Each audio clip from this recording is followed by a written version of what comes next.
Scientists have revealed that a prestigious Viking warrior buried in Birka, Sweden, believed to be a man for over 130 years, was actually a woman after DNA analysis. Hello and welcome. Before you close your eyes and get cozy, make sure to subscribe and like the video, and let me get you to sleep flawlessly. The Earth in the far northern lands has a way of keeping its secrets gently, as if it understands that some stories need long, uninterrupted sleep. When the grave of the Viking woman was uncovered after 130 silent years, it did not appear with excitement or urgency. Instead, it emerged slowly, like a memory rising to the surface after being forgotten for far too long. The soil loosened in a calm, deliberate way, revealing pieces of a life that had rested quietly beneath wind, ice, and shifting seasons. There was a soft stillness surrounding her burial, a feeling that the air itself remembered how old this resting place truly was. She had remained untouched while entire generations came and went above her. The world had changed shape countless times, yet she stayed in the cradle of the earth, undisturbed and unhurried. When careful hands finally brushed aside the layers of soil, it felt almost like waking someone who had been dreaming peacefully for more than a century. Objects began to appear around her, each one emerging with a quiet dignity. Nothing shouted for attention. Everything seemed content to whisper. A simple tool, a piece of clothing, the faint trace of something once precious, each item offered small hints about her days. They spoke of a life shaped by routine, by modest tasks, by the rhythm of morning and evening. There was no drama in these discoveries, only a gentle invitation to imagine a world where time moved more slowly and people lived close to the land and sky.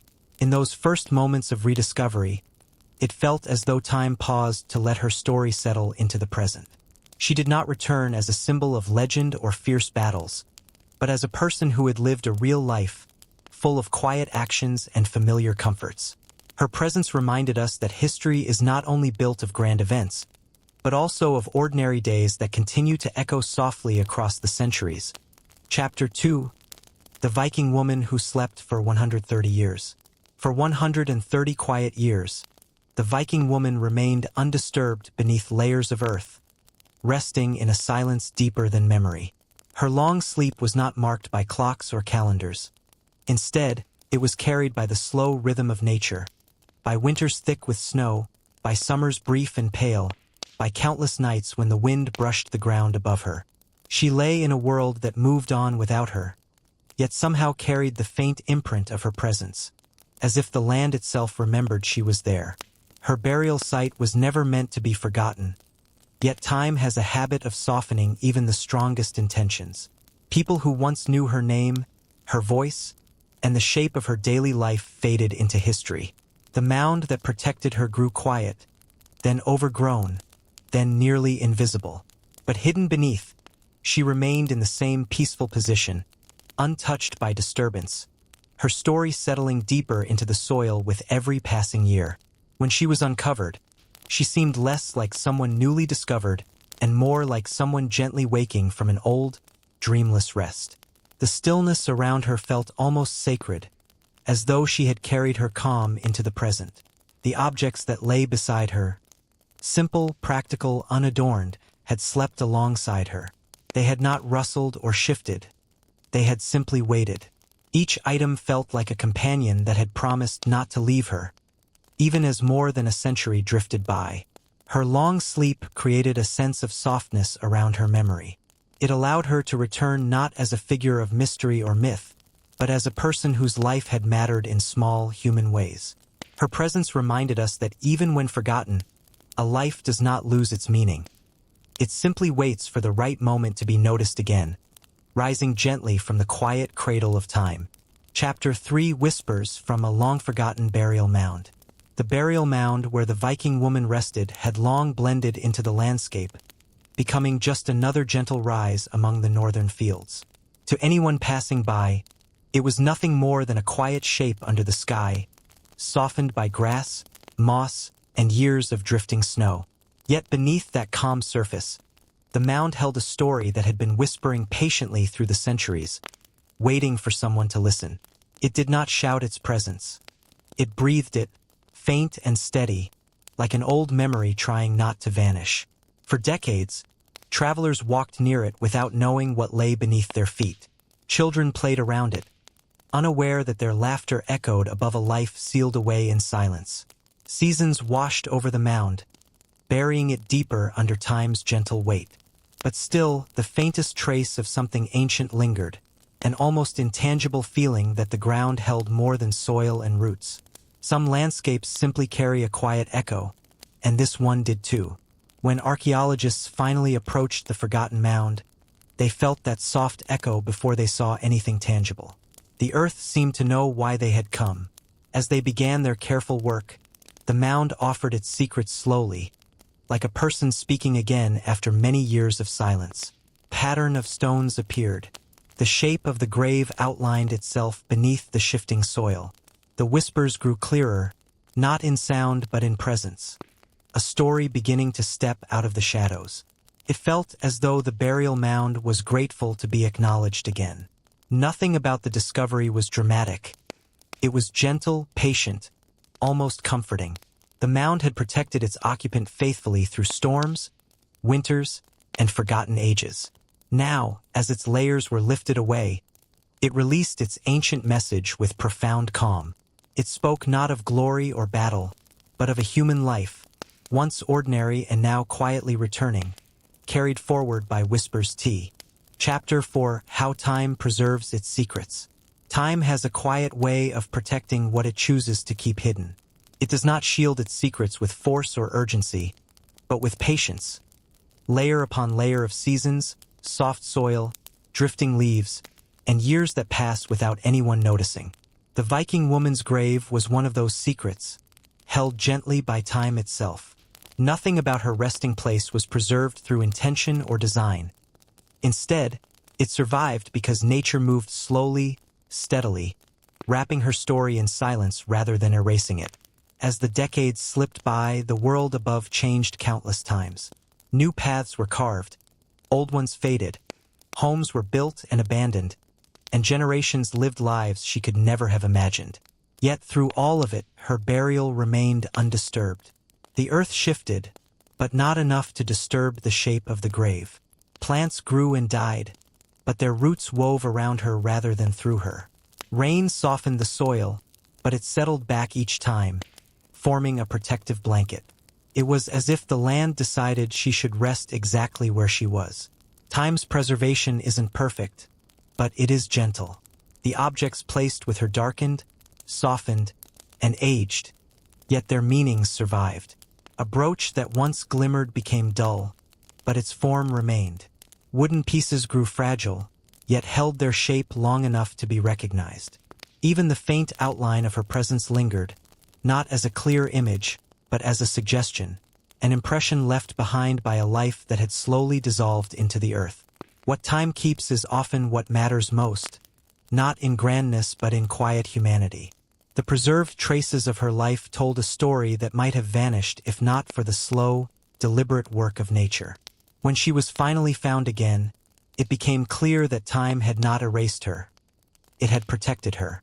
It had kept her memory safe beneath soil and silence, saving her story for a moment when the world was ready to listen once more. Chapter 5: The Northern Lands in the Age of the Vikings.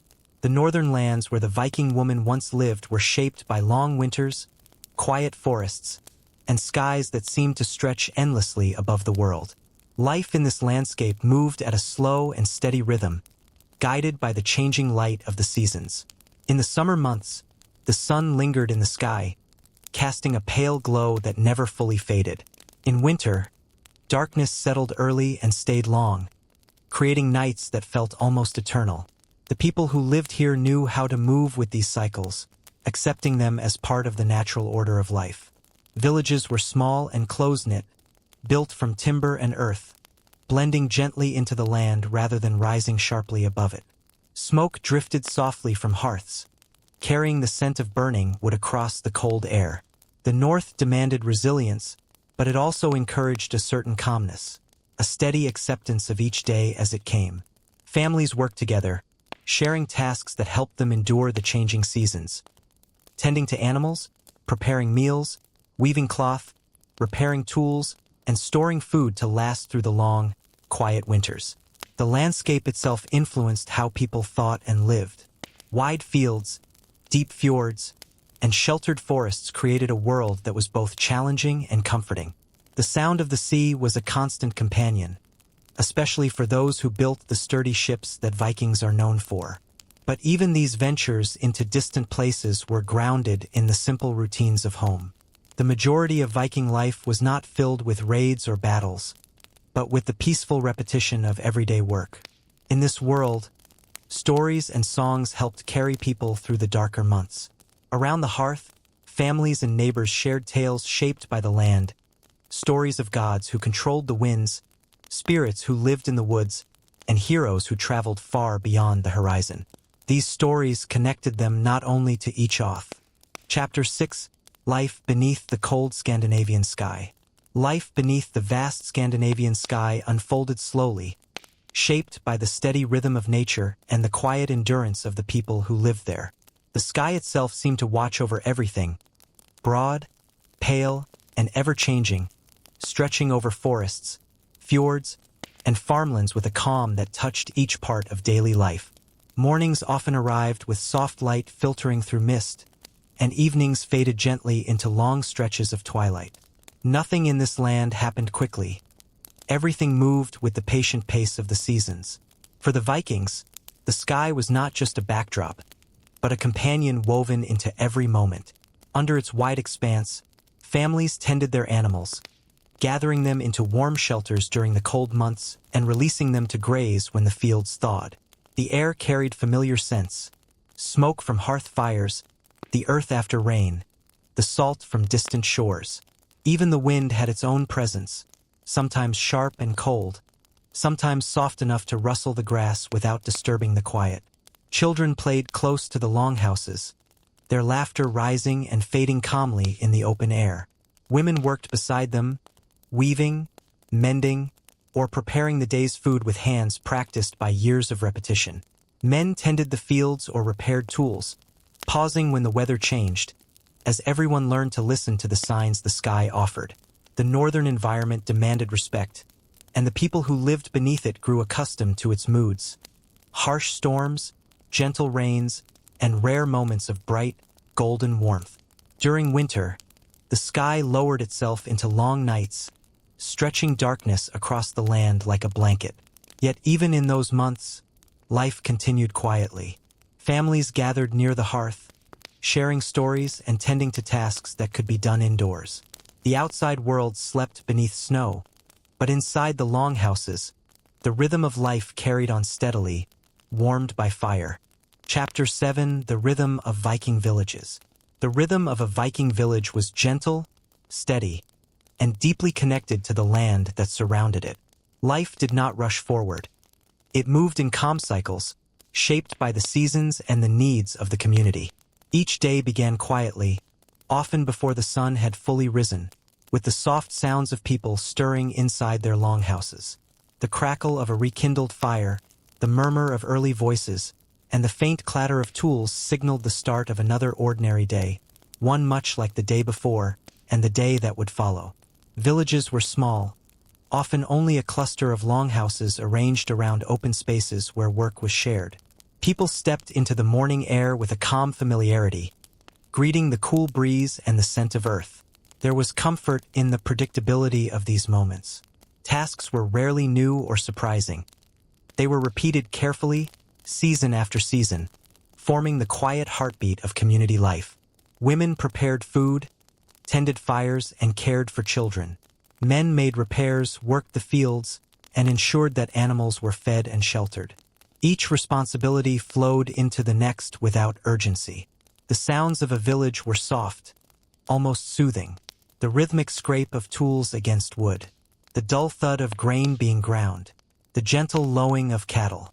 These sounds blended together into a kind of natural lullaby, a background melody that accompanied every hour of the day. Even conversations had a calmness to them, voices low, steady, and unhurried, shaped by long familiarity and shared purpose.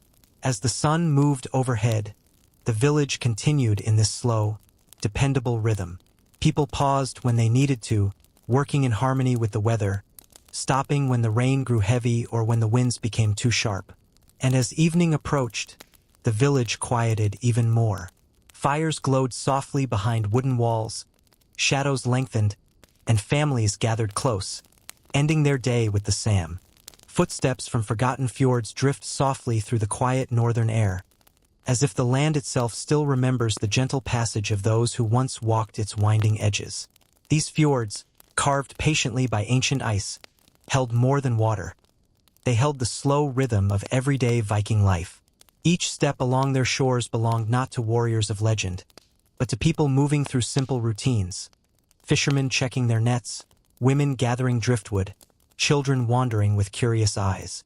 Their footsteps settled into the soft earth without urgency, guided by tides and seasons rather than ambition. In the early mornings, the sound was faint, almost shy. Boots pressed into damp soil as the first light touched the water, turning it a pale silver. Villagers moved quietly, conserving their energy in a world where patience was essential. Even conversations were soft, shaped by the understanding that the fjord carried sound far across the open air. The cliffs listened in silence, and the water folded each noise into gentle waves that broke against stone. As days passed, the paths grew familiar, routes worn not through haste, but through calm repetition. A fisherman's steady walk to the shoreline marked the beginning of another ordinary day. A mother's slow steps toward the forest signaled time to gather kindling for the hearth. Children's feet left lighter traces that vanished quickly, erased by wind or the rising tide, yet briefly adding their small rhythm to the land's ancient pulse. The fjords watched it all without judgment, their surfaces darkening or brightening with the sky. People learned to read those changes, finding comfort in the quiet exchange between water and weather. They did not seek to leave lasting marks. They simply existed beside the fjords, knowing the sea would wash away every footprint by nightfall. Still, something remained. Not the prints themselves, but the feeling of them. Even now, if one listens closely along those silent shores. Chapter 9, When the Northern Winds Spoke in Soft Murmurs. The northern winds moved gently across the Viking lands, carrying soft murmurs that only the quiet-hearted ever truly noticed. These were not the roaring gales of winter storms or the sharp blasts that cut across open seas, but calmer breezes that drifted slowly between longhouses and over still waters. They brushed lightly against the wooden walls, slipped through narrow doorways, and curled around the feet of anyone walking along the worn village paths. People learned to read these winds without effort, sensing subtle changes in their tone and temperature. A faint chill hinted that autumn was settling in. A warmer, sweeter breath told of spring waking again. The winds brought the scent of pine from distant forests, the salt of far-off waves, and sometimes the earthy aroma of rain waiting beyond the horizon. Villagers often paused to listen, though they might not admit it aloud. A farmer would stop mid-step, lifting his head as the breeze moved over the fields, as if receiving a quiet message from the sky. Children chased the drifting currents with half-laughs that melted into silence as they felt the wind flow gently across their faces. Even the animals responded, the slow flick of a horse's ear, the soft huff of a resting dog, acknowledging the familiar presence of the air that shaped their world. The wind revealed small truths about the day, how the weather would turn, whether the sea would remain calm, if travelers might arrive by dusk. In the evenings, when the sun sank low and shadows stretched across the land, the winds softened even further, carrying a kind of peaceful hum that blended with the settling sounds of the village. Longhouses creaked quietly in response, as though breathing with the breeze. Fires flickered more steadily when the air calmed, and smoke rose in thin, unbroken lines toward the dimming sky. These soft murmurs of the northern winds did not tell grand stories, yet they offered. Chapter 10, Daily Life Wrapped in Wool and Quiet Resolve. Daily life in the Viking world moved with a softness that often goes unnoticed in grand stories. Most days unfolded in simple routines, wrapped in layers of wool and quiet determination. People rose slowly with the pale morning light, pulling warm garments over tired limbs before stepping into the cool air outside. Their clothing, spun and woven by patient hands, carried the faint scent of smoke and lanolin, a reminder of sheep tended through long seasons. These woolen layers were more than garments. They were comfort, protection, and the familiar weight of home. Tasks began without hurry. A woman kneeling beside a loom worked in a steady, rhythmic motion, guiding each thread with the same calm intention she used every day. Her hands moved confidently but never fast. Weaving was not a race but a meditation. A man repairing a wooden tool did so with quiet focus, pausing often to run a thumb along the grain, feeling for imperfections. Even children, chasing small chores between moments of wandering curiosity, moved with an unspoken awareness of the stillness that shaped the village. Meals were simple affairs, cooked slowly over low fires. The scent of simmering stews drifted through longhouses, mingling with the crackle of burning wood. People spoke in gentle tones as they worked, their voices rarely rising above the soft noises of daily labor. Tools clicked, water sloshed, wool brushed against wool. The entire village seemed to breathe in one calm, steady rhythm. Outside, animals wandered lazily near fenced fields. Goats grazed, cows shifted their weight with patient grunts, and chickens pecked the earth in soft, repetitive patterns. Caring for them required attentiveness but not urgency. A farmer moved among them with slow steps, checking their health, offering a quiet murmur or a reassuring touch when needed. As the day stretched on, tasks shifted seamlessly. Nets were mended, wood was stacked, grain was. Chapter 11 Stories shared by hearthlight in longhouses. In the dim glow of the hearth, stories drifted through Viking longhouses like gentle smoke rising toward the rafters. Evenings were unhurried moments when the world outside softened into darkness, and families gathered close to the warm, breathing center of their home. The fire crackled quietly, its light settling on woolen cloaks, carved wooden beams, and the peaceful faces of those resting after a day of steady labor. No one rushed these hours. They unfolded naturally, like a slow exhale at the end of a long day. Voices remained low, shaped by the hush of the room. An elder would begin speaking, not with the booming tone of a saga teller, but with a calm murmur meant for those sitting only a few steps away. Their tales were simple, not always of heroes or distant lands, but of ancestors who lived quiet lives, of strange dreams, of lessons the land itself had taught them.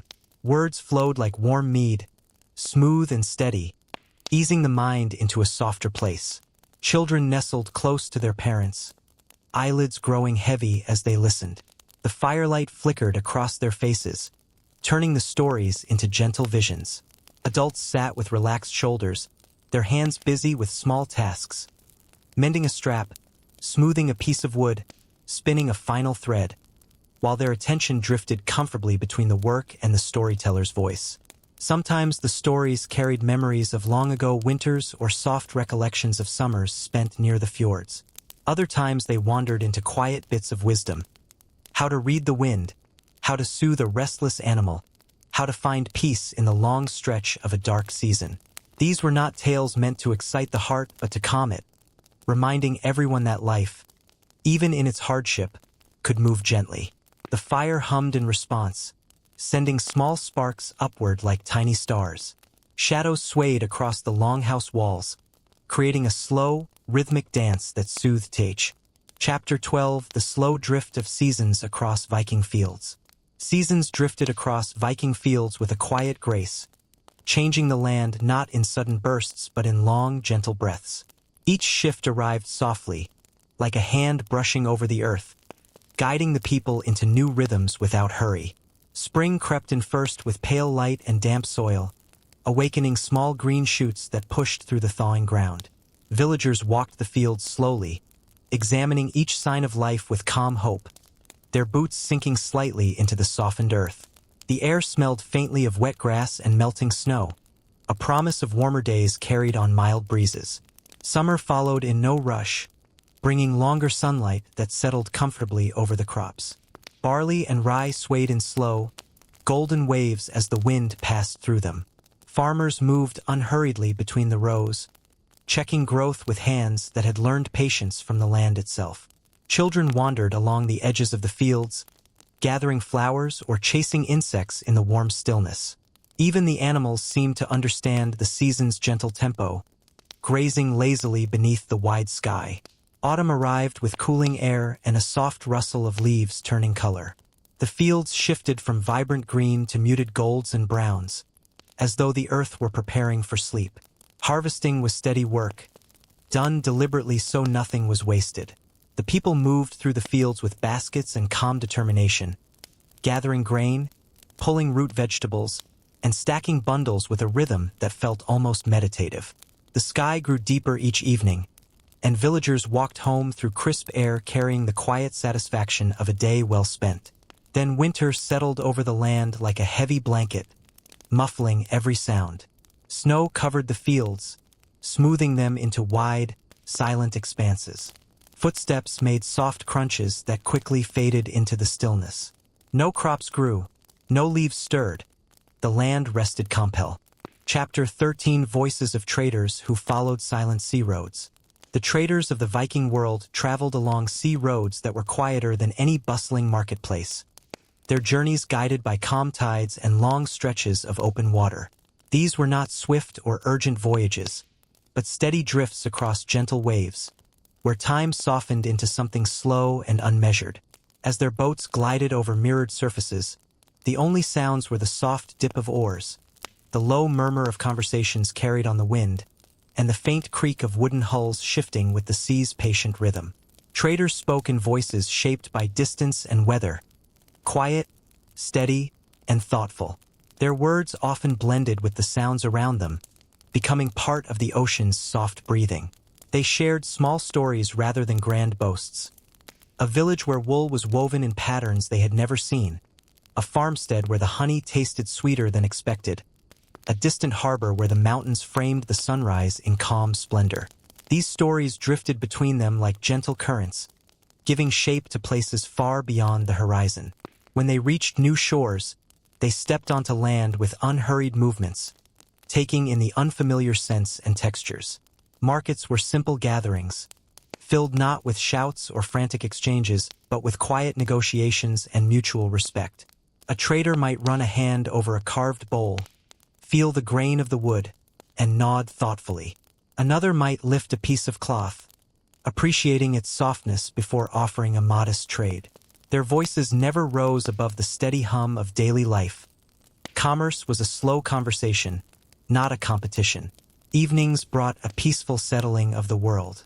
Traders rested near their boats, watching the sky change colors as the sun sank behind distant ridges. They spoke softly about home, about fields lying beneath long light, about families tending hearths, about familiar paths worn into the earth by generations. Chapter 14: The Gentle Breathing of the Northland Forests. The forests of the Northlands breathed with a quiet rhythm that wrapped itself around anyone who stepped beneath their tall, patient trees. Moss softened every footfall, turning each step into a muted whisper lost among roots and fallen leaves. The air held a cool stillness, carrying hints of pine, damp earth, and distant water. For the Vikings who lived nearby, these forests were not places of fear or mystery, but familiar companions, silent guardians that stood through every season, unchanged in their calm presence. Walking through the woods required no haste. Paths wound gently between trunks that had watched generations come and go, their bark etched with time rather than scars. Sunlight filtered through the branches in thin, warm strands, swaying softly whenever a breeze wandered through. Birds called in low, melodic tones, and their songs drifted peacefully through the canopy, becoming part of the forest's quiet music. Even the rustle of small animals in the undergrowth sounded relaxed, as though the forest itself encouraged slow, steady movement. Villagers entered the woods for simple tasks, gathering berries, collecting firewood, checking trap lines, but none of these chores demanded speed. They moved in harmony with the forest's pace, pausing often to listen or breathe in the cool scent of greenery. A woodcutter might rest a hand on a tree before choosing which limb to trim, offering a silent acknowledgement of the forest's generosity. A gatherer might kneel among ferns, filling a basket with careful, unhurried movements. Children followed quietly, trailing their fingers across rough bark and marveling at mushrooms clustered like tiny worlds near the roots.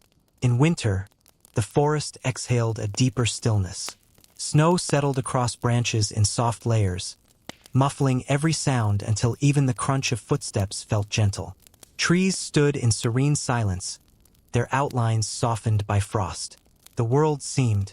Chapter 15: The Stillness of Frozen Shores at Midwinter. The frozen shores at midwinter held a silence so deep it seemed older than memory itself. Nothing moved quickly here, not the sea, not the wind, not even the faintest trace of life that lingered beneath the ice. The waves, normally restless and loud, had hardened into pale, unmoving ridges, softly lit by the dim northern sun that hovered low and uncertain over the horizon. Each ridge looked like a breath caught halfway, as though the sea had paused mid-sigh and never resumed. Villagers who walked along these quiet shores did so with slow, deliberate steps.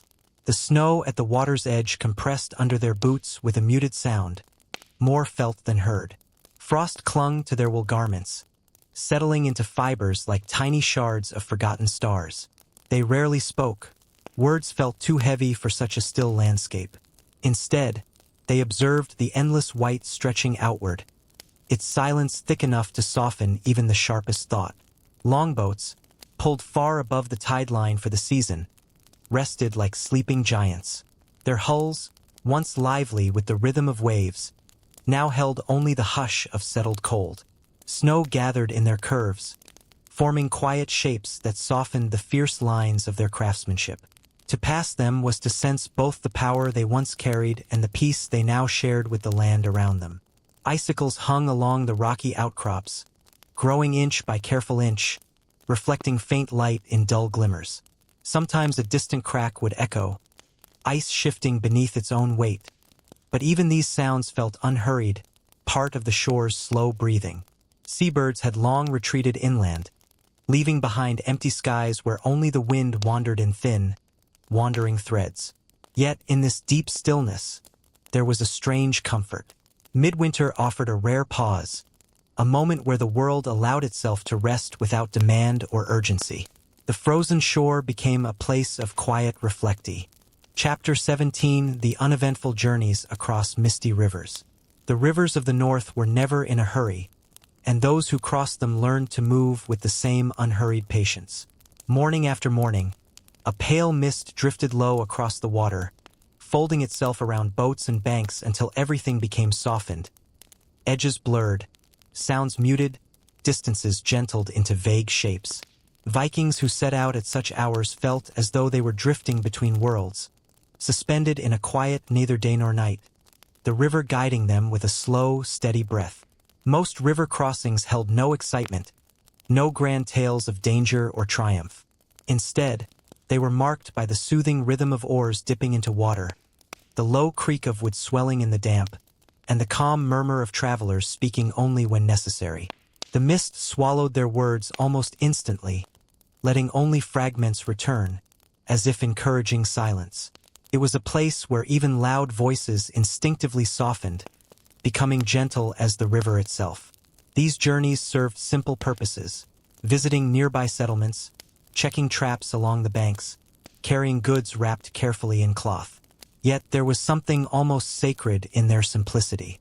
The river carried not just people but their thoughts, letting them drift along its surface like faint reflections. Many used these crossings to settle their minds, to let lingering worries dissolve into the fog. Elders often claimed the river had a quiet way of listening, though it never spoke back. Occasionally, shapes appeared through the mist: the outline of a dock, the hint of a willow bending toward the water, the dark silhouettes of birds perched on half-submerged branches. These small sights came into view slowly, as if rising from dreams.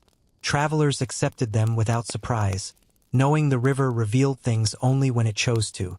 Even accidents, a boat scraping a shallow stone or bumping against a hidden log, were met with calm acknowledgement. Chapter 16: Where Longboats Slept on Calm Tides. Longboats rested where the water met the quiet shore, their carved prows rising like dreaming sentinels above the stillness. Even in their silence, they held the memory of long journeys, of distant coasts, soft fogs, and star-guided nights. But here, in the sheltered inlet, they knew only peace. The tides moved beneath them with the gentlest rhythm, rocking the hulls as though reminding them that travel did not always require haste. Some days the water barely stirred at all, and the boats floated as if suspended in a moment that did not wish to pass. Villagers walked along the pebbled edge, tracing the outlines of the boat's shadows stretching across the shallow water. They inspected the timbers with unhurried hands, feeling the grain of wood that had weathered countless seasons. Salt still clung to the planks, softened by time and washed smooth by the tide's constant breathing. A few small birds perched on the crossbeams, tilting their heads as if curious about these resting giants who no longer cut through waves. Children lingered near the moorings, watching how the ropes dipped and rose with each sigh of the sea. They whispered stories of voyages they had never taken, imagining the longboats gliding through far-off waters, though their voices remained hushed, as if not to disturb the slumber of the vessels. Elders passing by offered quiet smiles. They, too, remembered when the boats had been louder, faster, and filled with the energy of men setting out at dawn. But there was comfort in seeing them now in their stillness, like old friends sitting contentedly after years of work. When morning mist drifted in from the deeper waters, it wrapped the longboats in a pale veil, softening their shapes until they seemed carved from clouds. The water below mirrored the haze, blurring reflections into slow-moving shadows. Even the gulls circled at a respectful distance, their cries muted by the heavy air. A sunlight grad.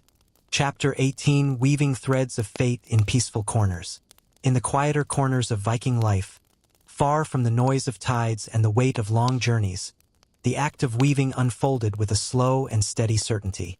It was here, in these dimly lit spaces warmed by gentle hearthfire, that threads were drawn, twisted, and guided into patterns older than memory. The looms stood tall like wooden guardians, their frames creaking softly as hands moved with patient rhythm. Each pull, each knot, each measured motion was calm and unhurried, shaped by the kind of stillness that settled deeply into the bones during long northern evenings. Women gathered in these corners not only to work, but to breathe, to think, and to listen to the subtle worlds within and beyond the walls. The soft brushing of wool, the faint tap of bone tools, and the low murmur of conversation created a kind of quiet music, soothing and steady. Here, stories were not shouted or performed. They were woven into the very fabric beneath their fingertips.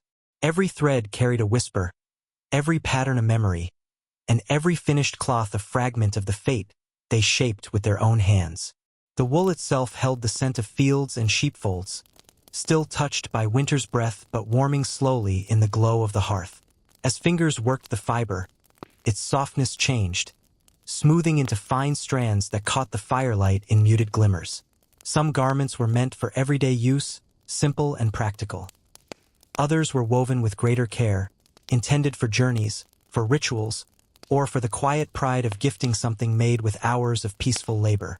Children sometimes sat nearby, lulled by the slow rhythm of the loom. They watched the threads cross and intertwine, their eyes growing heavy as if the steady patterning drew them gently towards sleep. Elders too found comfort here, offering advice in soft tones or simply resting in the hush, letting the sound of weaving carry them into their own drift. Chapter 19, The Unhurried Birth of Norse Legends. Legends in the northern lands were not born from sudden moments or grand declarations. They emerged slowly, like mist rising from the earth after a long night. They began as simple observations, an unusual sound in the forest, a strange glimmer on the sea, a tale told quietly on a weary evening, and over time these small things grew roots. People repeated them in hushed voices, adding a detail here, softening another there, shaping the stories the same way they shaped wood or wool, patiently without rush. In longhouses warmed by steady fires, elders passed these tales to the young in a tone that never sought to impress but simply to remember. Their voices were not dramatic. They drifted like smoke, settling gently in the rafters before finding their way into the hearts of listeners. Children leaned close, sleep tugging at their eyes as stories of wandering spirits, forgotten gods, and humble heroes unfurled at a pace as slow as winter dawn. Nothing in these legends was hurried. Even the mightiest figures moved with an unassuming calm, guided by quiet purpose rather than thunderous force. Outside, the land itself seemed to shape these stories. The creak of snow beneath the moon, the sigh of wind weaving through pines, the soft lap of waves against worn stones, all offered their own subtle reminders of the world's timelessness. Those who lived in the north carried this stillness within them, and so their legends carried it too. Tales grew not from fear or frenzy but from long contemplation, from evenings spent listening more than speaking. As seasons shifted, these early stories traveled from village to village, following paths worn by traders and wanderers. With each retelling, they settled deeper into the culture, becoming part of the rhythm of daily life. People did not question them. They accepted them as naturally as they accepted the changing sky. The legends felt less like fantasies and more like quiet truths. Chapter 20: Quiet moments shared between wanderers and waves. The shoreline was a place where thoughts loosened, drifting as slowly as the tide that brushed against the stones. Wanderers who walked there did so without urgency, letting the soft rhythm of the waves guide their pace. Each step pressed gently into the damp sand, leaving shallow impressions that filled with water almost as soon as they were made. The sea had a way of erasing footprints with a tenderness that felt almost deliberate, as if reminding every traveler that nothing needed to be held too tightly. Those who came to the water often carried questions they had not spoken aloud, worries about harvests, memories of old journeys, the small aches that settled in the bones during long winters. But the waves listened without demanding answers. Their slow, repetitive motion offered a quiet company, a kind of understanding that required no words. The wanderers paused often, standing where the foam curled around their boots, watching the horizon blur into the pale northern sky. Sometimes two travelers crossed paths, offering small nods rather than conversation. They shared the same unspoken agreement, that this edge of the world was meant for stillness. Even when they walked side by side for a time, their silence was a peaceful one, shaped by the calm of the sea. The gulls circled above, their calls softened by distance, drifting down like faint reminders of life beyond the waves' steady song. Pieces of driftwood lay scattered along the shore, shaped smooth by years of wandering far greater than any human journey. Some sat upon these worn pieces, tracing the patterns etched by water and time. Others picked up small stones rounded by countless tides, turning them in their hands as though absorbing the quiet patience held within their cool surfaces. As the light faded, the sea darkened into muted shades of blue and gray, yet its movement remained gentle. Wanderers lingered a little longer, breathing in th. Chapter 22: How villages grew slowly beside quiet waters. Villages in the northern lands did not rise in sudden bursts or grand moments. They grew the way moss spreads along stone, softly, patiently, almost shyly, letting time shape them more than human hands ever did. Along the quiet waters where rivers widened and lakes settled into stillness, small clusters of longhouses formed the earliest beginnings of a home.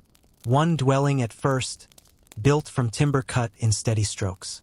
Then another, rising beside it as if leaning close for warmth.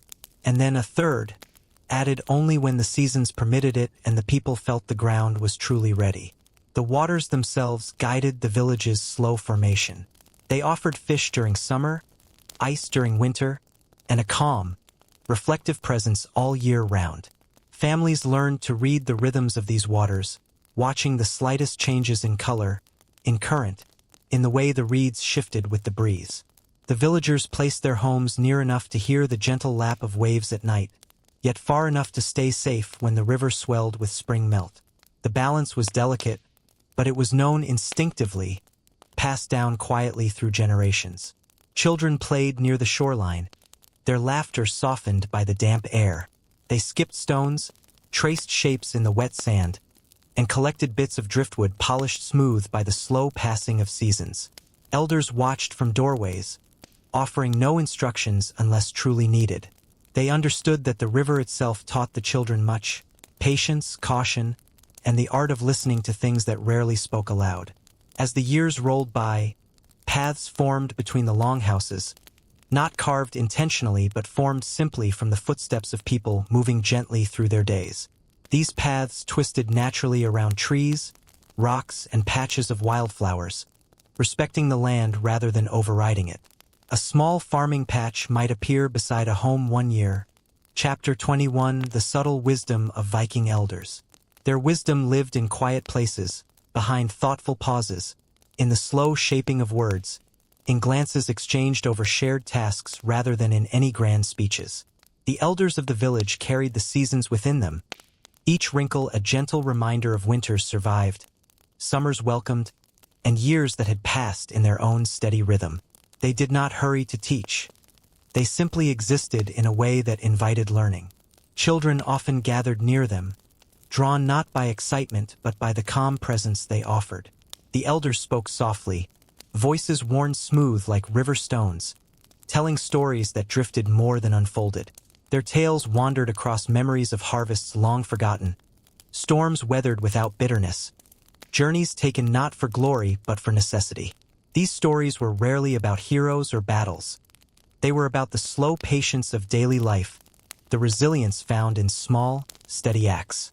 In the mornings, the elders sat near doorways, watching the village stretch into its routines. They observed in silence, someone mending a net, someone repairing a roof, someone carrying water with careful steps. They saw things no one else noticed.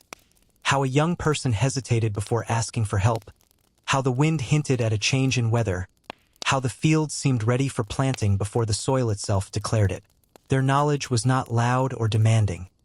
It simply seeped into conversations like warm breath on cold air. When asked for guidance, they answered in long, thoughtful breaths, offering the kind of advice that revealed its meaning only after several days had passed. Their lessons were never urgent. They spoke of how to listen for the earth's readiness, how to respect the sea's temperament, how to keep peace in a household during the darkest months. They reminded others that strength did not always roar. Sometimes it whispered, sometimes it waited, sometimes it simply endured. As evening. Chapter 23: The Soft Footfall of Hunters in Snowy Groves. The snowy groves held a quiet that felt older than any story the villagers could tell. Their white-blanketed paths stretched between tall, solemn pines that guarded the forest like patient watchmen, and it was within this hush that the hunters moved. Their footsteps pressed lightly into the snow, leaving shallow impressions that filled slowly with drifting crystals. They walked with a practiced stillness, each step placed as though asking permission from the ancient woods rather than claiming passage through them. The groves themselves seemed to listen. Snow clung to branches in thick layers, softening every shape into gentle curves. When the hunters passed beneath them, the trees shifted only slightly, releasing a few silent flakes that spiraled downward like tiny sighs. Even the air moved carefully here, gliding in thin, cold ribbons that brushed against wool cloaks and carried the faint scent of pine resin.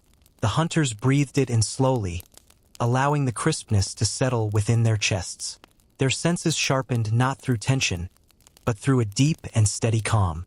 They listened for the muted rustle of deer stepping through the undergrowth, for the faint cracking of branches far beyond sight, for the almost inaudible flutter of wings as birds lifted themselves from resting perches. Every sound rose gently from the snow, dulled and softened, as if the land itself wished not to disturb its own stillness. As they moved deeper into the groves, the hunters paused often, not from uncertainty, but from a deep respect for the rhythm of the forest. They watched the slow drift of snow from high branches, the thin line of a fox's trail looping across a clearing, the delicate prints of hairs that had passed through in the earliest hours of dawn. These signs spoke quietly, guiding the hunters with a language learned over many seasons. Sometimes they knelt, gloved hands brushing aside light snow to study the. Chapter 24: The Faint Glow of Embers in Night-Long Winters. The embers glowed softly, resting in the cradle of the hearth like the last quiet thoughts drifting through a tired mind. They no longer burned with the bold crackle of early evening flames.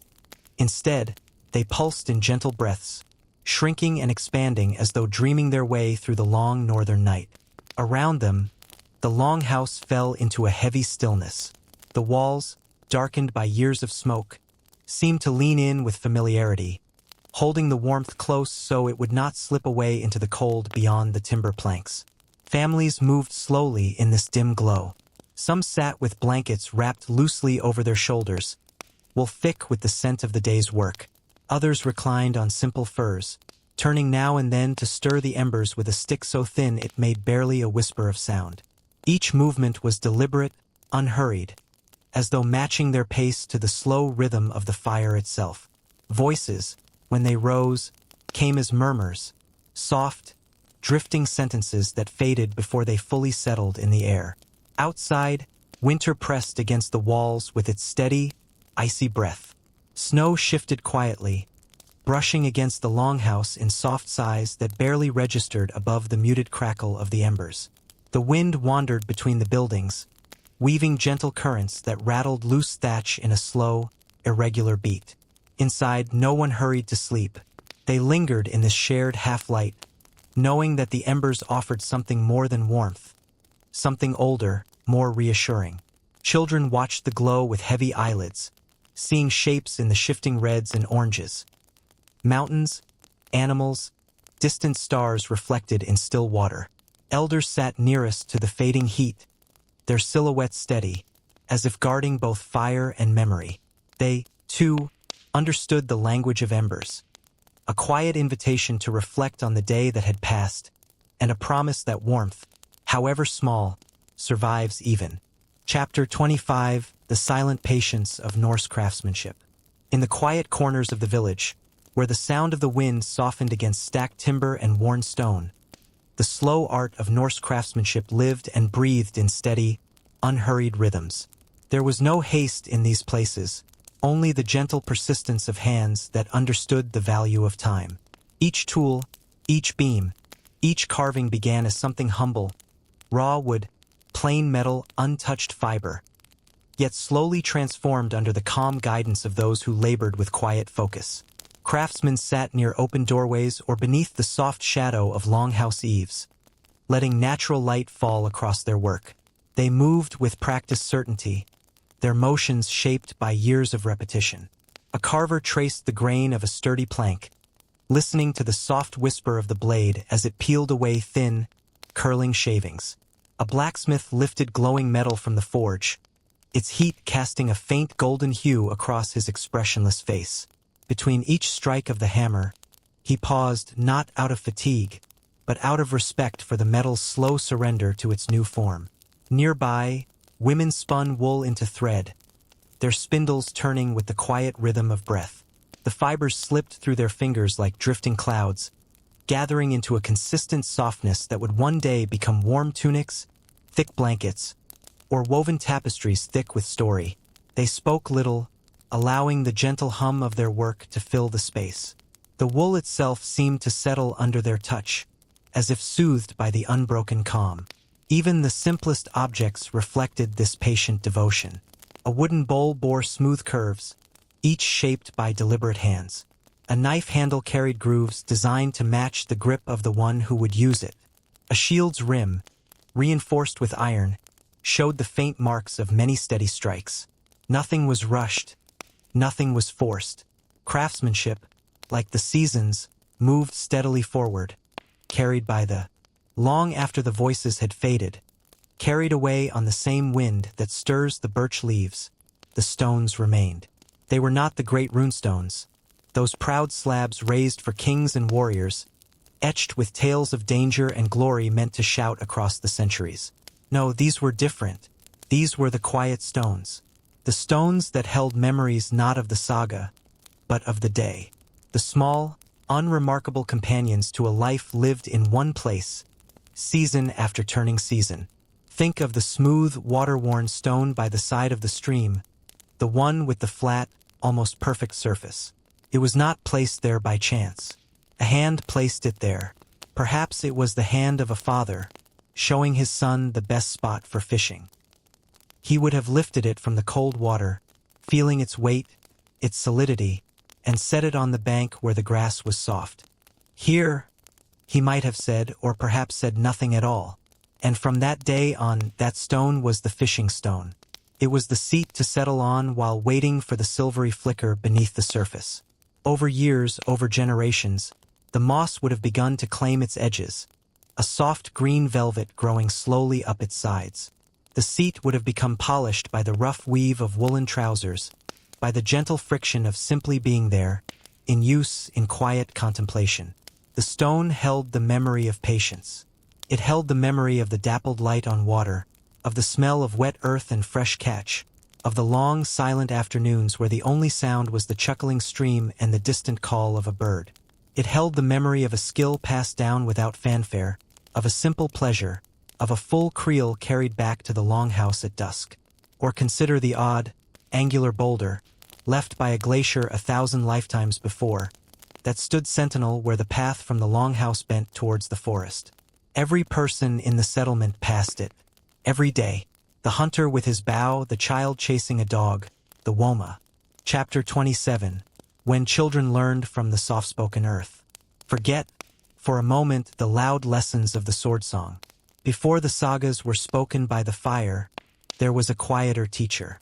It was the land itself. A child's world was not first one of gods and giants, but of texture and sound and quiet observation. Their academy was the soft-spoken earth. Their education began in the dust by the longhouse door. Tiny fingers, clumsy and curious, would trace the tracks of a beetle as it made its laborious journey between two blades of grass. They would watch, for minutes that felt like hours, as the insect navigated a pebble that to it was a mountain, a fallen leaf that was a vast, rustling canopy. In that silent observation lay the first lesson. Everything has its path. Everything has its purpose. The beetle was not an interruption.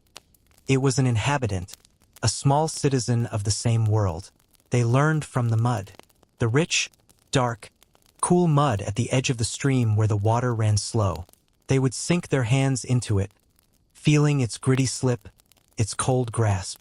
They would press it between their palms, shaping formless lumps that might, in their mind's eye, be a boat or a loaf or a small animal. The mud taught consistency and resistance. It taught that you could shape, but only within the limits of the material. It was a quiet lesson in physics and creativity, learned not from a book, but from the squeeze of fingers and the smell of wet soil. They learned from the way the wind spoke differently through different trees. The high, whispering sigh through the needles of a pine, a constant, soothing hiss. The softer, more conversational rustle through the broad leaves of a birch, a sound like gentle applause. A child lying on their back in a summer meadow would listen to this language. They would learn that the wind had voices, and that each tree translated it differently. They learned to predict a coming rain not by a barometer, but by a certain metallic smell. Chapter 28. The Whispering Paths of Reindeer and Wolves. The forest was not a wilderness. Not to those who knew how to listen. It was a network of quiet roads, a map written in the soft ground, in bent blades of grass, in the very air. Before any human footpath was worn clear, there were other paths, the whispering paths. These were the ways of the reindeer and the wolf, the ancient, patient travelers of the north. The reindeer path was a story of slow migration, written in collective memory and the turning of the stars. It was not a single, stark trail, but a broad, gentle highway worn by thousands of soft, splayed hooves over thousands of years. To find such a path was to find a route already approved by time. It moved with a logic older than human thought. It avoided the steepest climbs not out of laziness, but out of a profound economy of energy. It followed the contours of the land like water finding its level. It would ford a river at the widest, shallowest point, where the current was gentle on young calves. It passed through valleys where the wind had scoured the snow away to reveal the winter lichen beneath, the Cladonia rangiferina, the reindeer moss that was their bread. Walking an old reindeer path, even one not recently used, felt different. The earth was subtly compressed. The undergrowth was different, certain tough, low plants that could withstand the occasional grazing pressure, while more delicate shrubs were absent. In the autumn, if you were very quiet and the wind was right, you might simply sense it. A faint, musky scent on the air, lingering like a ghost of the herd that had passed weeks before. To follow such a path was to let the reindeer guide you. They knew where the good grazing was, where the safe passages lay through the rocky fells, where to find shelter from a blizzard. Theirs was the wisdom of the herd, a deep, instinctual knowledge of survival inscribed upon the landscape itself. A hunter would learn to read these paths not just to. Chapter 29. How Longhouse Walls Listened Through Centuries. The Longhouse did not speak. It listened. Its walls, woven from timber and turf, plastered with clay, were not a barrier to sound but a vessel for it. They absorbed the breath of daily life, holding each murmur, each sigh, each crackle from the hearth in their dense, fibrous memory. For centuries, the walls simply listened. From the moment the great roof beams were raised, the sound began to collect. First, the rough, sharp noises of creation. The bite of the adze shaping wood, the thud of the mallet driving pegs, the grunts of men heaving a post into its earth-fast hole. These were the foundational sounds, the bones of the building. Then came the softer sounds of making a home. The rustle and slap of wet clay daub being pressed between the wattles, smoothing the rough skeleton into solid walls. The scratch of a finishing stone, polishing the clay to a smoother finish. These were the sounds of the house being given its skin. And then the life began. The fire was lit in the central hearth, its first catch a soft humph of flame finding dry tinder. That sound would be repeated 10,000 times, but the first lighting was a promise. From then on, the fire's voice was the constant, low companion. It was not one sound but a symphony of small ones. The gentle sigh of burning peat, a deep, smoldering breath. The cheerful snap and pop of dry birch log, a brighter, quicker sound. The faint, almost musical sizzle when a drop of fat or stew fell from a cooking pot into the embers.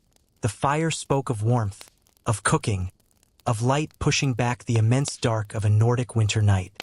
The walls listened to its endless, flickering story. They listened to the human voices, not as distinct words after a time, but as a texture, a woven blanket of sound. The deep, rumbling cadence of men discussing the state of the hay or the repair of a boat, their tones measured and low. The lighter, more fluid melody of women's spee. Chapter 30. The gentle rise of smoke from morning fires. In the blue, almost violet stillness that hangs in the air just before a Nordic dawn, the first sign of life was not a sound. It was a sight. A thin, gray tendril, pale as a ghost, rising from the smoke hole in the roof of a longhouse. Then another, from a homestead farther down the valley. Then another, the gentle rise of smoke from morning fires. This was the slow, silent signal that the world of people was rejoining the world of elements. Inside, the process was one of quiet revival. The hearth, a circle of stone and ash, had been dormant through the long, cold night, holding only the memory of warmth. An ember, carefully buried in a thick bed of ash the evening before, was the precious seed. A kneeling figure, woolen shawl pulled close against the deep chill, would bend to it. With a soft, blowing breath, a sound like a faint sigh, they would coax the hidden orange glow back into being. The breath was not forced but offered. It was a transfer of life from lung to coal. The first curl of smoke was born from this meeting. It rose, thin and hesitant, from the tiny nest of tinder, dry birch bark, perhaps, or a handful of feathery moss. It did not billow. It wavered. It explored the still, cold air above the hearth, a pale finger testing the temperature. Then, as the tiny flames took hold of a few small sticks, the smoke gained purpose. It began a slow, steady, vertical ascent. This was its most peaceful hour. With no wind to tug at it, the smoke rose in a perfect, straight, gray-blue column. It moved with a serene, unhurried grace, a visible exhalation of the waking household. It carried with it the scent of last night's ash, of the dry, resinous pine now catching flame, and the faint, earthy smell of the clay hearth itself. It was a clean smell, a smell of beginning. The column would rise through the dim cavern of the longhouse, weaving its way past the dark shapes of hanging herbs and drying fish, until Chapter 31. Unrushed conversations beneath fading sunlight. The true business of the day was done by daylight. The hay was turned, the fish netted, the wood split. When the tools were cleaned and put away, when the animals were settled, a different time began. It was the time of unrushed conversation, held in the gentle amber bath of fading sunlight. This was not the time for decisions or plans. Those belonged to the bright, sharp morning. This was the time for weaving understanding, not cloth. It happened on benches worn smooth by generations, placed against a south-facing wall where the sun's last warmth had soaked into the timber. It happened on flat stones by the landing place, where the water lapped softly and the light danced on the waves. It happened in the doorway of the forge, the day's heat still radiating from the stones within, as the smith finally wiped his hands on a rag. The conversations moved like the light itself, slow, deepening, unhurried by any need to conclude. They were often punctuated by long silences. A man might make an observation about the unusual thickness of the wool on the sheep this year. Then he would stop. He would look out over the home field, now washed in long, dramatic shadows. His companion would nod, perhaps. They would both watch a pair of ravens circle the distant pine tops. The silence would stretch, comfortable and full. It was not an empty pause waiting to be filled with speech, but a space for the thought to settle, to be considered against the evidence of the quiet land before them. Only after minutes might the other reply, not directly about the wool, but about the early frosts last autumn, and how that might have caused it. Topics were ordinary, but treated with a weight that came from their relevance to survival and the observed world. The progress of a neighbor's new boat, built from an oak that both men remembered being a sapling. The taste of the year's first batch of ale, still young. The way a particular CLO. Chapter 32. The calm rituals of everyday survival. Survival was not a single, dramatic event. It was not a battle to be won in a day. It was a slow, continuous practice, a series of calm rituals performed with a quiet focus that bordered on meditation. Each day was a thread woven into the larger fabric of endurance, and the weaving was done through these patient, repetitive acts. The day began with the ritual of fire, as we have seen. But then came the water, the walk to the stream or the spring, bucket in hand, often in the cool, gray stillness of dawn.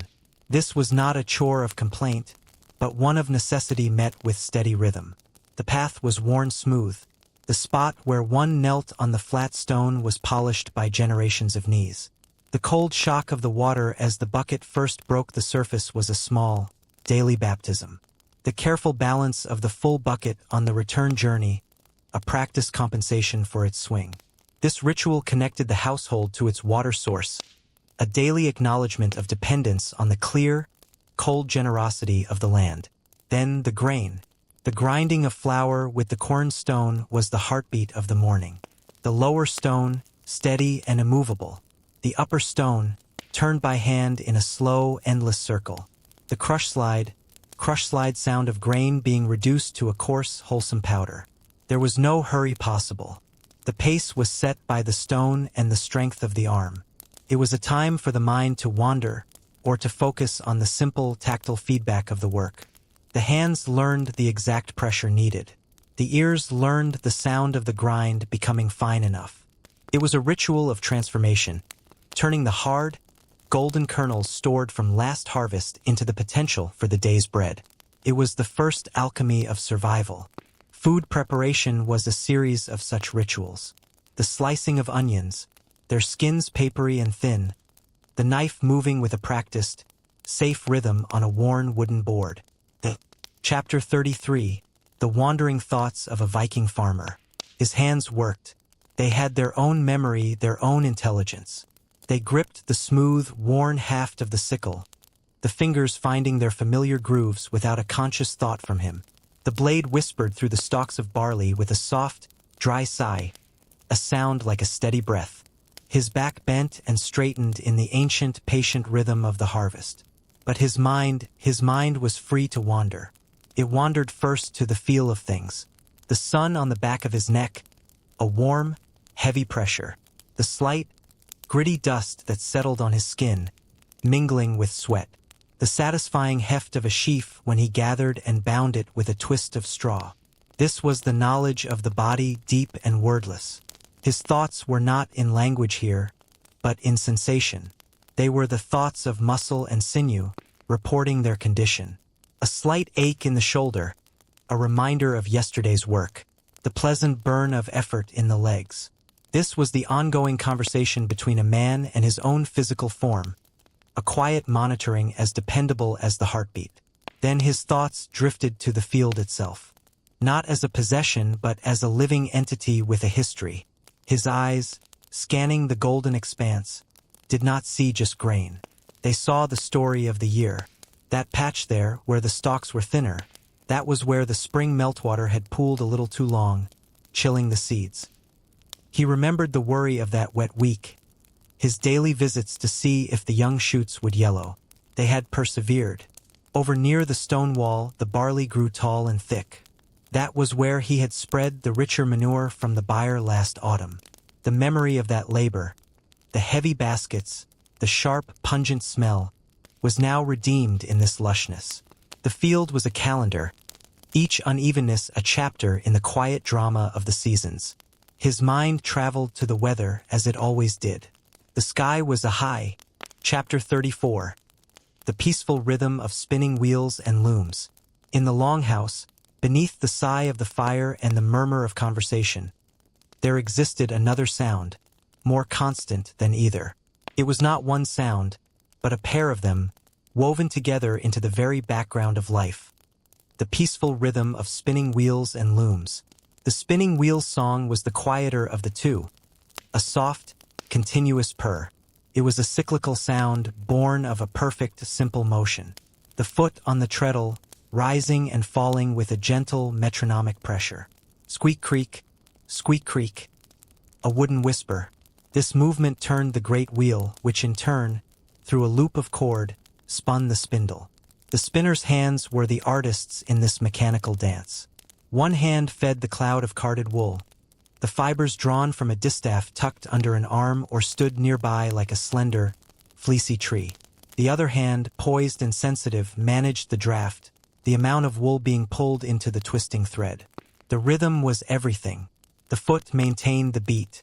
The hands performed the melody of thickness and thinness, of consistency. To watch was to witness a kind of hypnosis. The fluffy mass of wool, chaotic and airy, was tamed into a single, strong, purposeful line. It was creation from chaos, order from fluff. The thread wound itself onto the spindle, building a firm, smooth cop of yarn. The spinner's gaze was often soft-focused, not on her hands which knew their work by feel, but on some middle distance, her thoughts as free as the farmer's in his field. The sound and the motion were self-sustaining, a feedback loop of quiet industry that could last for hours, building the fundamental unit of warmth and cloth one endless yard at a time. From the spinner, the yarn traveled to the loom. Here, the rhythm changed. It became more deliberate, more percussive. The loom was a large, upright frame, a wooden skeleton awaiting its fabric skin. The warp threads, the long, strong V. Chapter 35. Echoes of distant bells beneath clouded skies. The sound did not belong to the north. It was a guest, a traveler carried on the damp, still air of a shrouded day. On certain afternoons, when the sky was a low, seamless ceiling of cloud, muffling the world in woolen silence, you might hear it. Not a clangor, not a clear peal, but an echo of a bell. Faint, almost imagined, a single low note that seemed to bloom out of the mist itself and then fade back into it, leaving the silence deeper than before, came from no village within the fjord. Their sounds were sharper, closer. The chop of an axe, the bark of a dog, the cry of a child. This was different. This was a sound that had journeyed. On days when the air lay heavy and sound carried farther than sight, the tolling of a bell from a Christian monastery, perhaps on a distant island or far down the coast, would be bent and folded by the weather, delivered as a soft, phantom resonance to Norse ears. To those ears, it was a curious thing. Not a threat, not a summons, just a phenomenon like a strange bird call. A shepherd on a high pasture, his sheep vague gray shapes in the fog, would pause, his head tilting. He would listen not with alarm, but with the detached interest of a man attuned to all the sounds of his world. The note hung in the saturated air, a rounded, metallic hum unlike the crack of ice or the slap of water. It was foreign, yet somehow mournful and beautiful. It spoke of a different rhythm, a measured, artificial marking of hours that had nothing to do with the sun's passage behind the clouds or the hunger of the flock. In a fishing boat on the glassy, mist-veiled water, a man might lower his hand, letting the untangled net rest for a moment. The sound rolled over the flat sea, seeming to come from everywhere and nowhere. It felt older than the mountains, this slow, solemn tone. It did not speak of the sea's dangers or the day's catch. It spoke of walls of stone, of ordered life, of a sin. Chapter 36. The slow aging of timber and stone. Time, in the north, did not always race in the swift current of a river or the flight of a spear. More often, it moved as a patient craftsman, its tools the gentle, inexorable forces of the world. Its greatest works were not events, but transformations. The slow aging of timber and stone. Consider the timber first. The great oak, felled in the deep winter when its sap slept. Fresh cut, its heartwood was a bright, almost golden brown, smelling of tannin and forest. Its grain was a map of its life, tight rings from lean years, wider bands from seasons of abundant sun and rain. This log was shaped into a keel, the backbone of a ship. It was hewn and adzed, its surface becoming a topography of tool marks under the builder's skilled hands. Then it met the sea. The salt was the first agent of change. It coated the oak, seeped into its pores. The bright brown deepened, taking on a grayish, silvery cast. The seawater swelled the wood, tightening the joints clenched with iron rivets, making the vessel whole. With each voyage, the sun baked the salt into the grain. The spray and the rain leached some tones out and darkened others. The deck planks, trodden by countless boots, worn by the scrubbing of holystones, lost their sharp edges. They became smooth, almost soft to the touch, their grain raised in subtle relief, polished by use and weather into a patina no craftsman could replicate. The ship became a record of its journeys, its hull telling stories in shades of gray and silver, in the subtle warp of a plank, in the way the rudder sat perfectly in its mount after years of conversation with the sea. Back on land, the timber of the longhouse aged differently. Indoors, away from direct rain but steeped in constant wood smoke, the process was one of gradual warming and darkening. The new roof beams were pale. Over decades, the smoke from the hearth, carrying tiny particles of carbon, would drift upwards and gently settle. Year B. Chapter 37. The soft lull of rain falling on grass roofs. Of all the sounds that graced the settlement, none was more gentle, more thoroughly soothing, than the soft lull of rain falling on a grass roof. It was a sound that transformed the world, turning the longhouse from a shelter into a cocoon, a warm, dry cave wrapped in a blanket of whispering green. The roof was a living thing, thickly thatched with turf, sod cut from the meadows, a dense mat of soil, grass roots, and wildflowers. In the sun, it baked to a fragrant, herbal crispness, buzzing with insects. But in the rain, it came alive in a different way. The first drops were hesitant, individual taps against the broad blades of grass and the earthy surface. Pit-pat-pit, attesting a gentle announcement. Then, as the sky opened its gray purse, the individual sounds blurred into one continuous, forgiving murmur. It was not the sharp, impatient rattle of rain on wooden shingles, nor the loud, chaotic drumming on stone. This was a deep, soft, absorbent sound, a shush-shush-shushing, as if the earth itself on the roof was sighing with relief.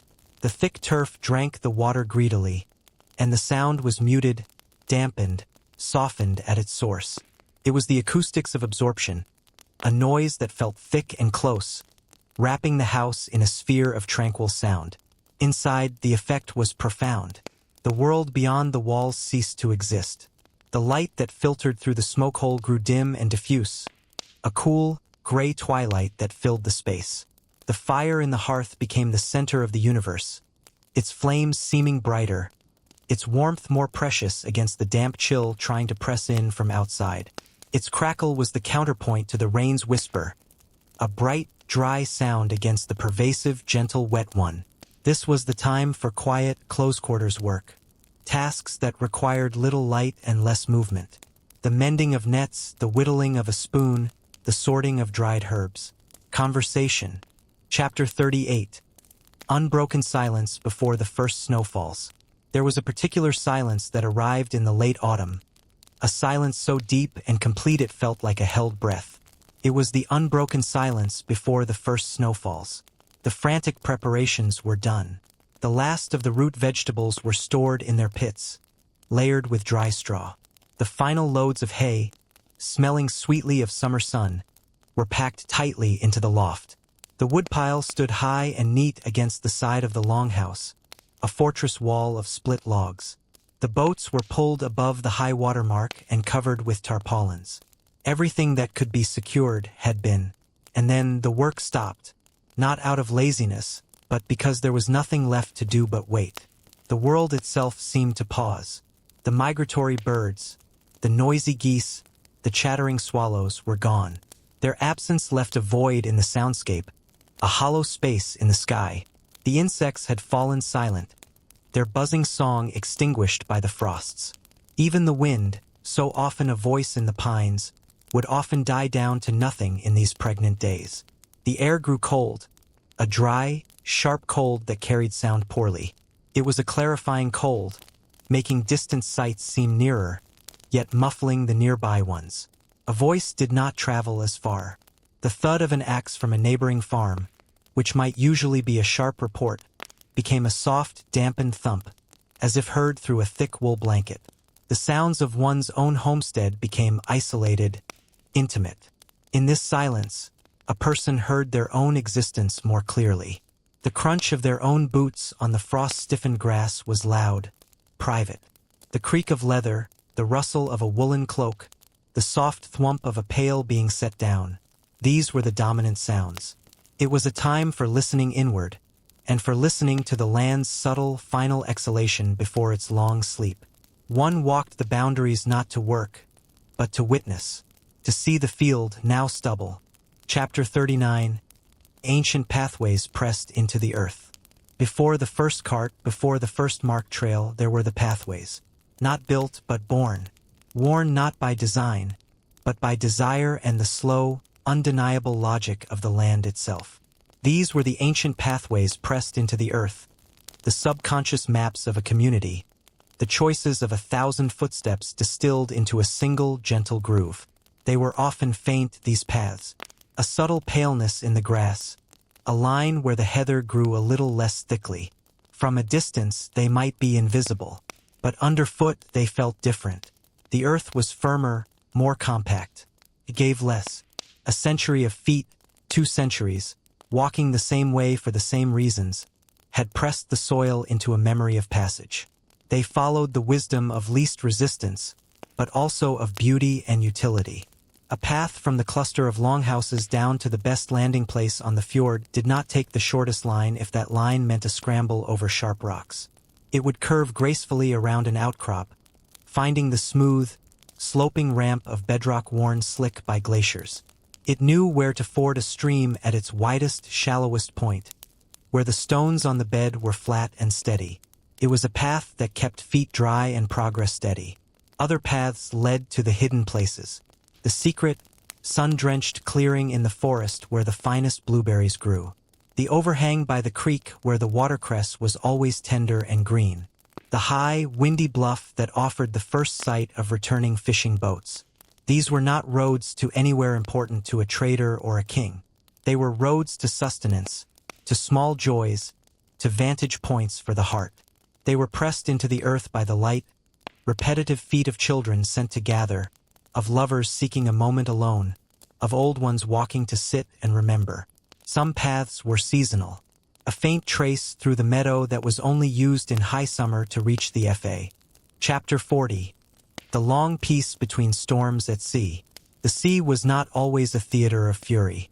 Between its rages, it offered a different kind of lesson. The long peace.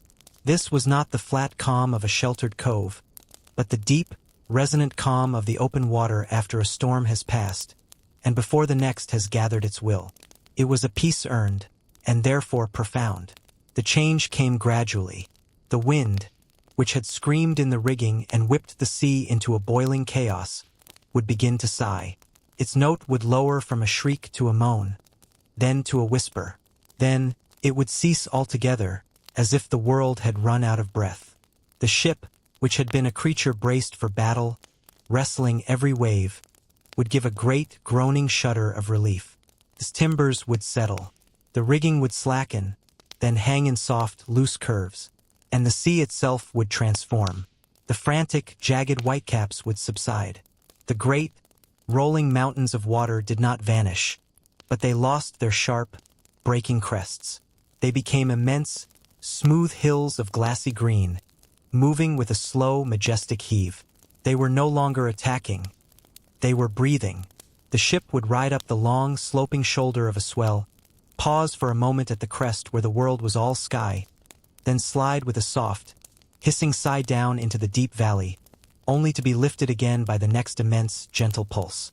This was the rhythm of the long peace, a rhythm measured in minutes, not in seconds. It was the heartbeat of the ocean itself, slow and mighty. The sounds were soft, almost reverent.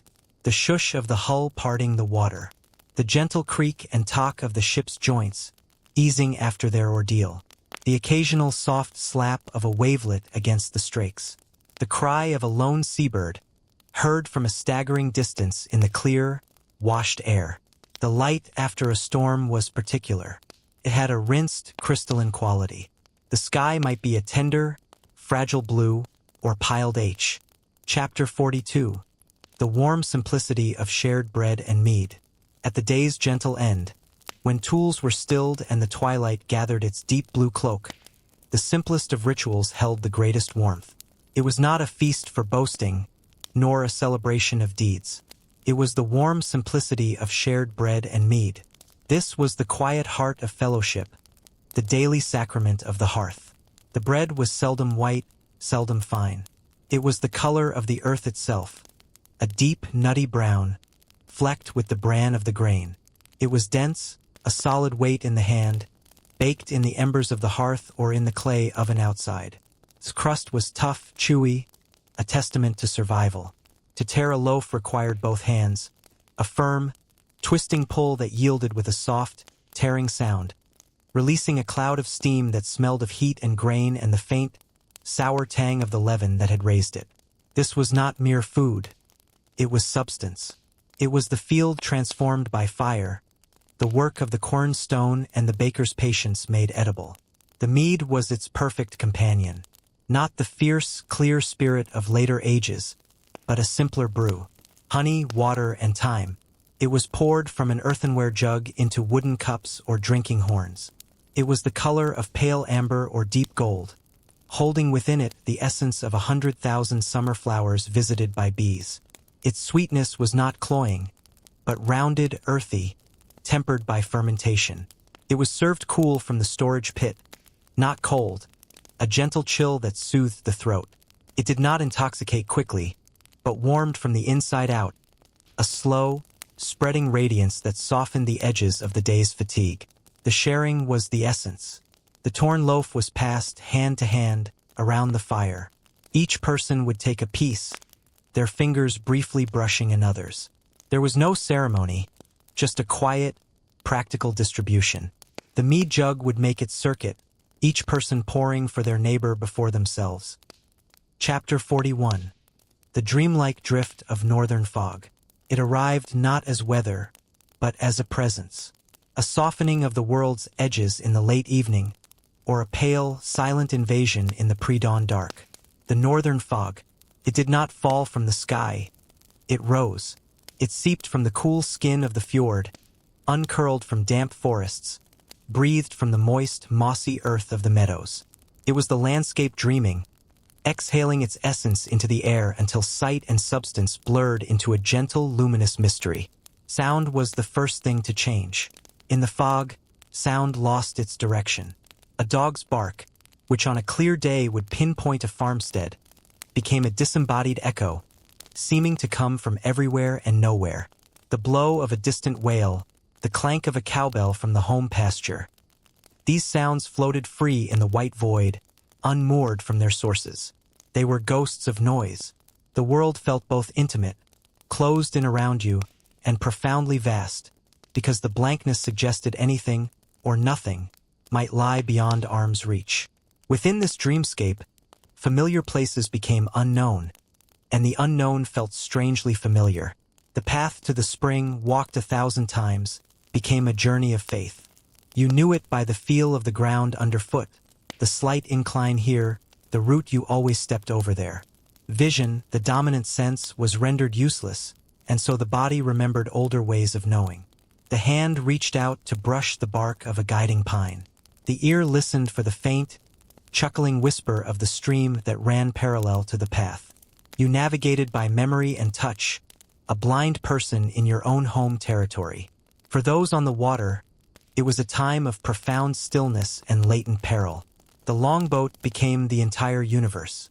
The world shrank to the few planks of the deck, the mast disappearing into the white ceiling above, the water a gray, opaque slurry mere feet away. Oars were shipped. The sail hung limp, damp and heavy. Aleph. Chapter 43. The patient shape of hills formed over ages. Forget, for a moment, the works of hands. Before the first longhouse cast its shadow, before the first field was carved from the forest, there was a older, slower work being done. It was the patient shaping of hills, a sculpture conducted by forces that thought in millennia, not in seasons. The people lived upon a finished work, the final, gentle lines of a drama that had raged in fire and ice. These hills were not jagged, not sharp. Their violence was long past. They were the worn teeth of ancient mountains, rounded by the patient tongue of time. Their slopes were smooth, flowing lines that rose from the fjord's edge or the forest floor with a gradual, generous incline. They were not obstacles, but invitations. Their curves suggested paths, offered south-facing shoulders for a homestead, cradled small, sheltered valleys where the wind's bite was less keen. To walk these hills was to walk on history made solid. The stone beneath the thin skin of soil and grass was often scraped bare on the high reaches, polished to a smooth, gray gloss by the passage of ice a mile thick. The glaciers had been the great planners. They had not cut with artistry, but with immense, indifferent force, grinding down peaks, scooping out the deep, straight wounds that would become fjords, and leaving behind the long, parallel scratches, striations, as their final signature on the bedrock. A hand run over that cold stone traced a line cut by a mountain of ice, a monument to cold that made even the deepest winter seem fleeting. And then the ice had retreated, melting, dying, leaving a litter of gifts in its wake. The erratic boulders, those great, solitary sentinels stranded in the middle of a meadow or perched on a ridge. They belonged to a different rock, a distant mountain, carried and then abandoned by the ice. They were out of place, silent visitors from a vanished age, around which the local earth and forest had simply learned to. Chapter 44. The quiet pride of Norse shipbuilders. The ship did not begin with the launching. It began in the silence of the forest, with a hand laid on the trunk of a great, straight oak. This was the first quiet covenant. The builder stood, his head tilted back, assessing the tree's reach towards the sky, the clean taper of its trunk, the way it had grown strong against the prevailing wind. He was not just looking for wood. He was looking for a partner. In that moment, before the first axe bite, there was a silent conversation, a recognition of potential. This tree would become a keel that won a soaring stem post. The forest held the ship in scattered pieces, and the builder's mind began the patient work of assembly long before his hands ever could. The work itself was not loud. It was a dialogue between man and material, conducted in the quiet language of tools and grain. The adze was the primary voice, a soft, precise chalk as it bit into the oak, peeling away long, sweet-smelling curls. The rhythm was steady, contemplative. With each stroke, the builder listened. The sound told him if the grain was true, if the wood was dry, if his angle was right. He followed the wood's own suggestions, letting the natural curves of the grain dictate the subtle lines of a strake, the gentle flare of the hull. He was not forcing a shape upon the oak. He was revealing the ship that slept within it. There was mathematics in it, yes, a remembered geometry of ratios, the hugger, the mind of the ship. But it was a mathematics felt in the hands and seen in the mind's eye, not written on parchment. The curve of a plank was not drawn. It was sighted along a length of supple wood, bent against temporary frames, judged for its fair, sweet line. The builder would step back, his eyes narrowing, staring not at the wood, but at the space it defined. He was visualizing the water that would one day flow along that curve. He was building the path of a future wave. The pride was in the joinery. Chapter 45. The gentle glow of sunrise over empty fields. The world held its breath in that final, profound darkness just before dawn. The last of the stars still pricked the deep velvet of the sky, but they were fading, their light growing hesitant. Then, in the east, over the black, sleeping silhouette of the forest, a subtle change would begin. Not light, but the absence of a certain depth of darkness. A softening, a pale, cool wash of gray that seeped into the lower edge of the sky, leeching the night away from the horizon. This was the prelude. In this silent, colorless world, the empty fields lay waiting. Stripped of their harvest, or lying fallow under a skim of frost, they were a blank page. The stubble of cut barley was a faint, rough texture against the smooth gloom. The furrows of a plowed field were long, parallel shadows, like the ribs of the earth itself, breathing slowly in the chill. Then came the first true color, a faint, impossible blush of palest rose, a delicate tint at the very seam of land and sky. It was so soft it seemed almost an illusion, a trick of the weary eye. But it deepened, almost imperceptibly, warming to a tender apricot, then a muted gold. This color did not blaze. It welled. It spilled upward, slowly flooding the lower sky, pushing the remnants of night higher and higher. Now the light began to touch the world. It was a sideways light, long and low and kinder than the midday sun. It did not strike. It grazed. It lit the tops of the distant pines first, gilding their needles with fire, while their trunks remained in deep, cool shadow. It caught the frost on the field, transforming the gray blanket into a glittering, crystalline carpet of 1,000,000 diamond points, each one flashing for a single instant before the warmth of the growing light melted it into dew. The empty fields, which in full day might look barren or forlorn, were in this moment utterly beautiful. The long shadows of solitary trees stretched far across the O. Chapter 46. Old gods watching with a silent gaze. They were not always invoked with shouts or sacrifices. Between the great feasts and the desperate pleas, there were long stretches where the gods were simply present, a silent audience to the mundane. They watched from the edges of perception. Their presence felt not as thunder, but as a quality of the air, a certain depth to the shadows in the forest, a strange resonance in the sound of the wind through a particular rock formation. Odin, the one-eyed, was not merely a god of battle fury and poetic madness. In the quiet hours, he was the unseen witness to a man struggling to remember an old piece of woodcraft his grandfather had shown him.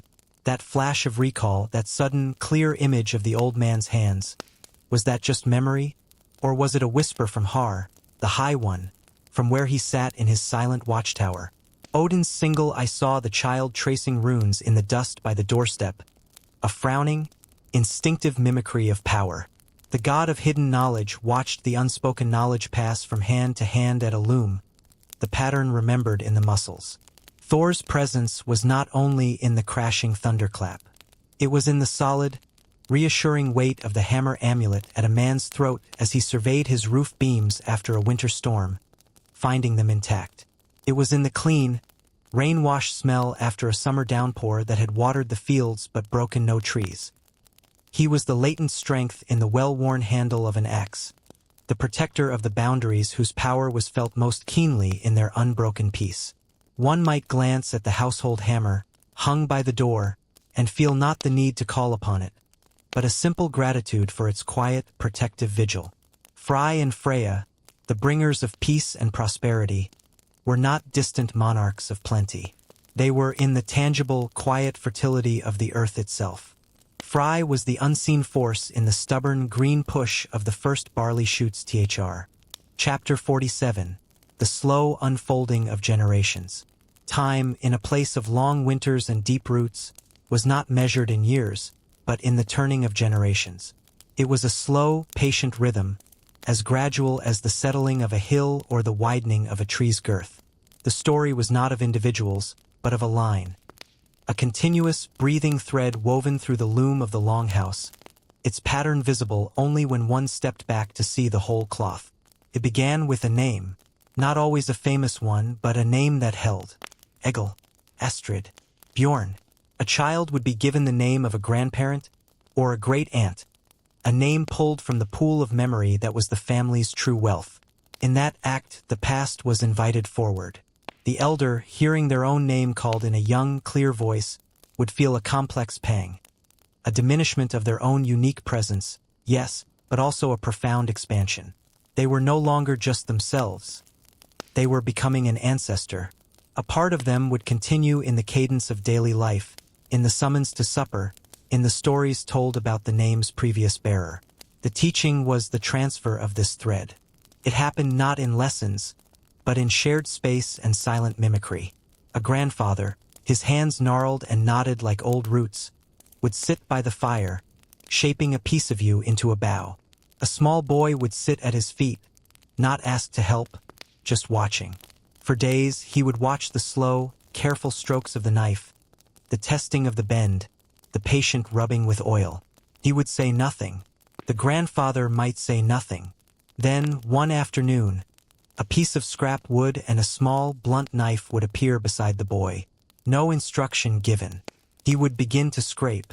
The skill passed like a heartbeat, from one set of hands to another, through the medium of quiet observation. A mother would hum a particular tune while weaving, a tune her own mother had hewn. Her daughter, carding wool nearby, would absorb the melody without really. Chapter 48.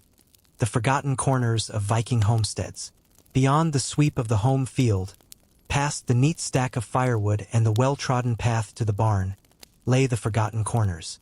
These were the places where daily life bled into wilderness, where order softened and memory faded into the patient green grasp of the land. They were not useful, not anymore, and so they were left to a quiet, poignant peace. There was the midden heap, for instance. Not the active compost near the kitchen garden, but the old one. A gentle, overgrown mound at the edge of the property where generations had tossed broken things. It was an archaeology of the mundane. A careful look might reveal the curve of a shattered soapstone pot, its edges softened by decades of frost and root. A fragment of a worn-out bone comb, a few teeth missing. The rust-stained ghost of an iron tool too far gone to mend. These were not treasures, but cast-offs. Yet, together, they told a story of continuous repair and eventual surrender. The moss and wild strawberries had claimed them now, weaving a living blanket over these small failures and ended uses. Then the old hearth. Not the one inside the longhouse, but a circle of fire-blackened stones further up the slope, half collapsed and cradling a nest of ferns. Perhaps it marked the spot of the first temporary shelter built when the family originally claimed the land. A simpler, harder time. Now, it was just a quiet arrangement of stones where the sun warmed the ferns in the afternoon. Children might find it and pretend it was a giant's cooking pit, but adults just passed it by, their eyes sliding over it as one more feature of the landscape. Its purpose was complete, its story condensed into a silent, mossy circle. The leaning shed, a small storage hut for tools or hides, built by a great-uncle in a year of plenty. Its roof sagged now, its doorway a dark, crooked mouth. One hinge hung loose, allowing the door to swing in the wind with a long, low moan. Chapter 49. Time moving softly through empty longhouses. The end did not come with fire or the sword.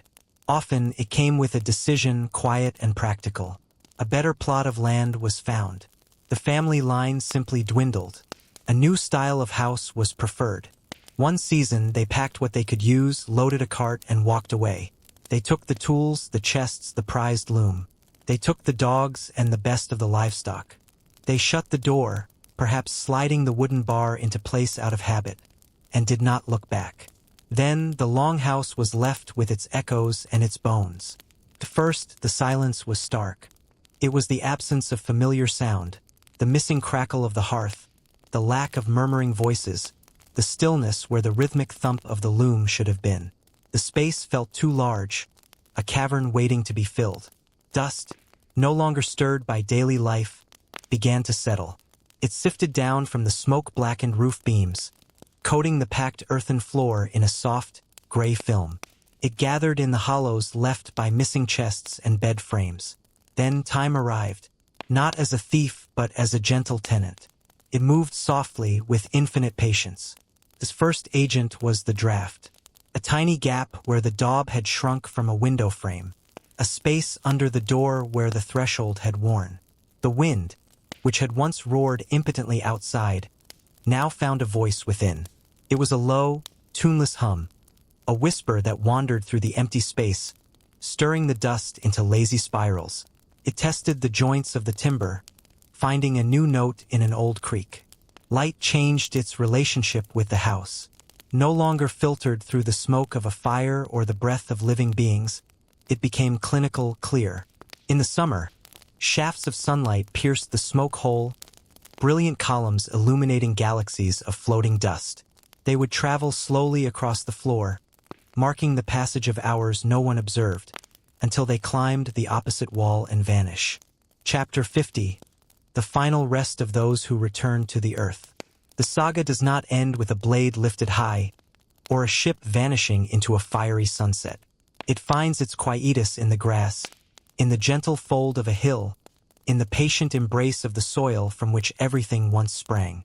This is the final rest of those who return to the earth, not as a defeat, but as the completion of a long reciprocal pact. The methods varied: the burial mound, the stone ship, the simple grave marked with a single unadorned rock, but the essence was the same, a giving back. The body, which had labored upon the earth, walked its paths, drawn sustenance from its flesh, was now returned to it. It was laid to rest not in a distant, hallowed city of the dead, but within sight of the home field, within sound of the familiar stream. They were not sent away. They were integrated. The mound itself was not a mere pile of dirt. It was a new landmark, a soft, permanent feature on the landscape of home. Grass would seed itself upon its slopes almost immediately. Within a season, it would be green and seamless. Within a few years, wildflowers would find it. Yarrow with its white clusters, the purple spikes of self-heal, the golden buttons of tansy. The mound became a garden of hardy, humble blooms, visited by bees and butterflies. It was not a sad place, but a fertile one. Children might play on its gentle slopes, their laughter no disrespect, but a kind of continuity. The ancestor within was now part of the ground that upheld the living. For those laid in the earth without a mound, the return was even more direct. The body, wrapped in wool or laid on a bed of pine boughs, was placed in a simple trench. The soil was returned over it, and then the slow alchemy began. The flesh that had felt the sun and the wind became sustenance for roots. The minerals that had once animated muscle and bone fed the grasses. A farmer, plowing a field generations later, might never know his share turned through.